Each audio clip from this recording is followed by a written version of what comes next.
Hi everybody, it's Mrs. Mancuso, and this is our third AP Bio video on photosynthesis. This one is going to focus on the second major reaction in photosynthesis, which is the light-independent reaction, or the Calvin cycle. So it used to be called the dark reaction, but it can't really happen in the dark without the light reaction happening, so they don't call it that anymore.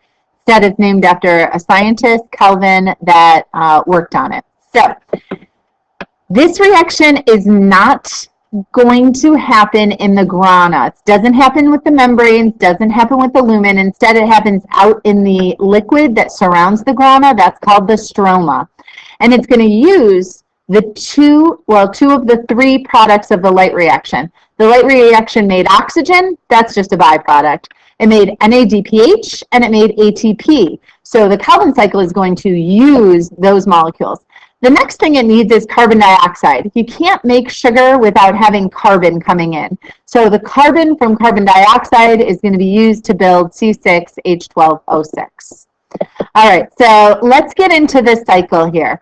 It has three main parts. The first part is called carbon fixation. So to fix something, if you think back when we did the nitrogen cycle, nitrogen fixing bacteria were able to take nitrogen out of the air and fix it to something to make it a more usable molecule. So carbon fixation is taking the carbon from carbon dioxide and binding it to something else to make it more useful. So RUBP is a 5-carbon sugar, and carbon dioxide gets attached to RUBP. Now the enzyme is called Rubisco. Rubisco is how I like to say it. It's actually the most abundant enzyme on the planet, and Rubisco is this enzyme that fixes carbon dioxide. All right, the next step, I don't actually really like to call it carbon shuffling anymore. I now call it reduction. So let's type that right in here. Reduction. And again, reduction in chemistry means that it's where you're gaining electrons. So there's going to be the gaining of electrons in this step. Carbons are shuffled. It is one of the names that gets used. I just like to use the word reduction. So this is where there's going to be some phosphorylation, meaning adding phosphate groups in. And then rearranging happens because of reduction, changing the electrons and having them be gained till you build a glucose. And what you're actually going to make in reduction is called G3P. I like to call it the good stuff. G3P has 3 carbons in it, and if you put 2 G3Ps together, you could build glucose, or you could slightly modify it and make fructose. It can be modified in other ways to make other sugars that are needed.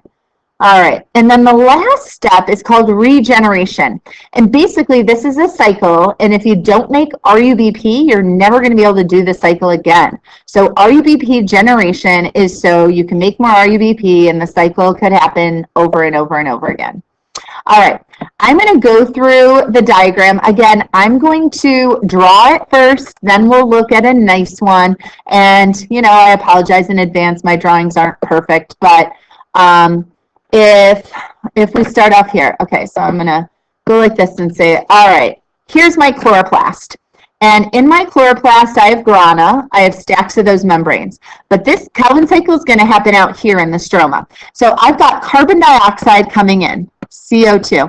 I put a dot for each carbon. So CO2, 1 dot because it has 1 carbon. And then I have RUBP, which is a 5-carbon molecule, so 1, 2, 3, 4, 5. I'm going to take these two, put them together, and this is step 1. So step 1 we said was carbon fixation, and there it is, and the enzyme that's doing that is Rubisco. Now it seems like it would make a 6-carbon molecule, which it does, but the 6-carbon molecule is super unstable, and so it immediately breaks down into a 3-carbon molecule. And that 3-carbon molecule we're going to call PGA, phosphoglycerate. And PGA has 3 carbons, but it's not ready to be sugar yet. So it has to happen as step 2. So step 2 happens right here, and I want a new color because I want to show something really important happens at this step. 2 things come into this step. NADPH and ATP. And those both came, I'm going to do this giant arrow, they both came from over here. This is where the light reactions happen. They produced NADPH and they produced ATP. So that's where they came from.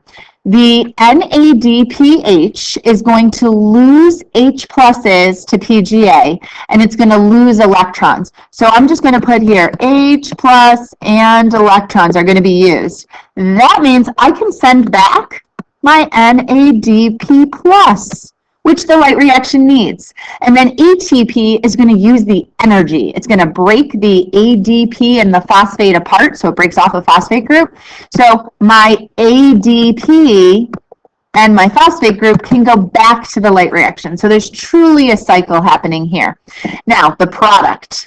What is made in step 2 is called G3P.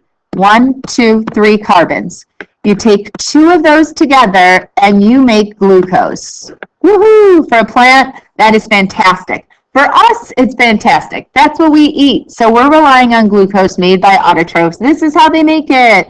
The light reaction made NADPH and ATP. They took in carbon dioxide. They were able to convert it into G3Ps to make glucose. Now again, I need this side to be a cycle, so I need some of my G3Ps to go back here and do step 3, which is regenerating RUBP. All right. I hesitate a little bit to do this, but the math person in me just can't help it.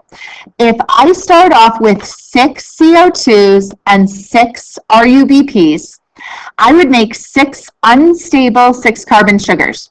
They break in half. That means I'm going to have 12 PGAs, and there they are, 3 carbons right there. All right, those 12 PGAs make 12 G3Ps. Think about it for a minute. How many G3Ps does it take to make a glucose? You need 2. So 2 of them go this way to make glucose. That means 10 of them can go this way to make more RUBPs. And now, so you get the math, 12 times, I'm sorry, I don't want 12 because I had 12 here, but I had 2 go this way. 10 times 3 is 30 carbons.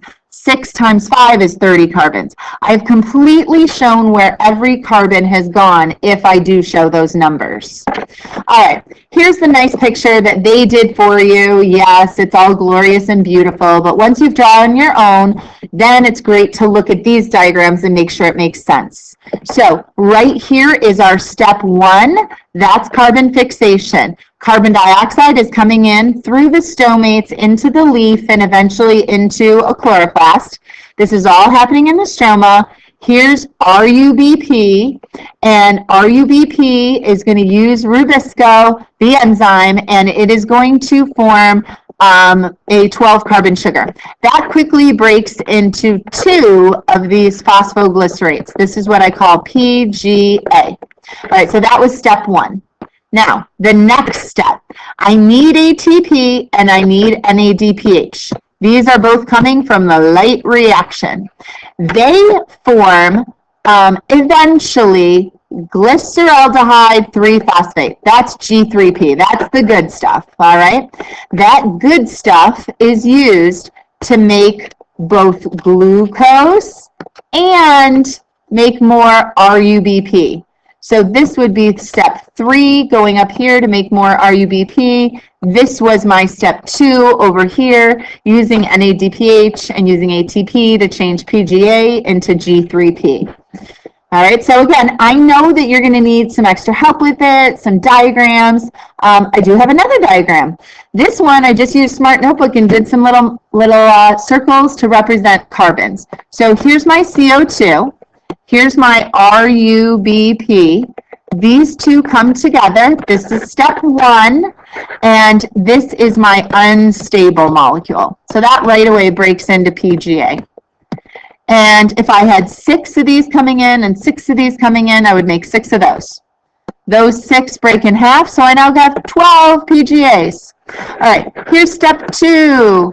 Step 2 is going to require 2 things coming in from the light reaction. Hopefully you're answering my questions right here. What's coming in? NADPH, and ATP.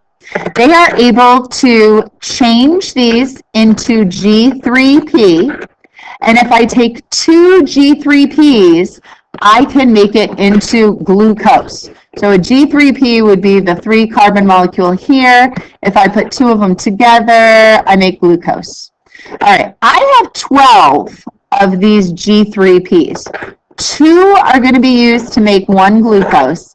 10 of them are going to be used to make 6 more 5-carbon RUBPs. So this is step 3, regeneration of my RUBPs.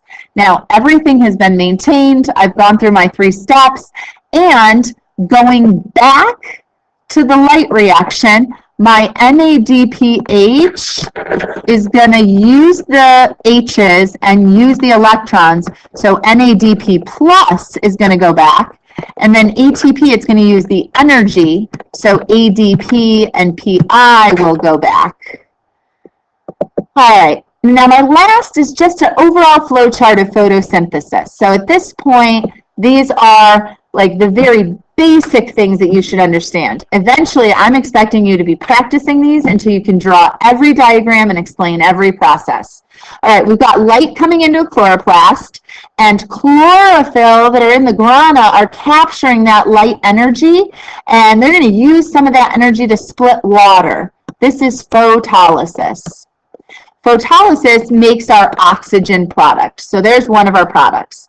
The hydrogen are going to stay in the thylakoid space, the lumen, until they go out through the ATP synthase. The remaining energy carried to the stroma, you will see that, and you will see the hydrogen going to the stroma. That's because this is forming NADPH, and this one is forming ATP, and then the stroma takes the CO2 to make the sugars, and that's our Kelvin cycle. And so when our Kelvin cycle is happening, sorry, I gotta do this to move my screen a little bit. All right. When the carbon dioxide is coming in, the stroma is doing the Kelvin cycle, eventually you're going to make G3P to make glucose, and you can even combine glucose to make sucrose or maltose, and you can make the different sugars that you need if you're a plant. So that's the overall big picture.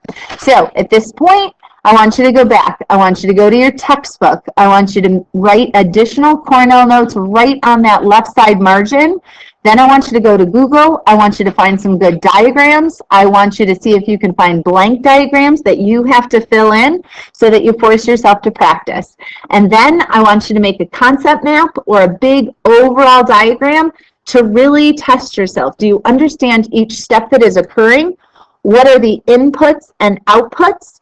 And then I want you to think about how can the environment alter these processes. There are many different plants out there, and they're each adapted to do photosynthesis with a unique spin on it, like maybe they're able to get more water, or they're able to avoid losing water or absorb more sunlight. What are the things that make them unique and work really well? Because that ties into evolution.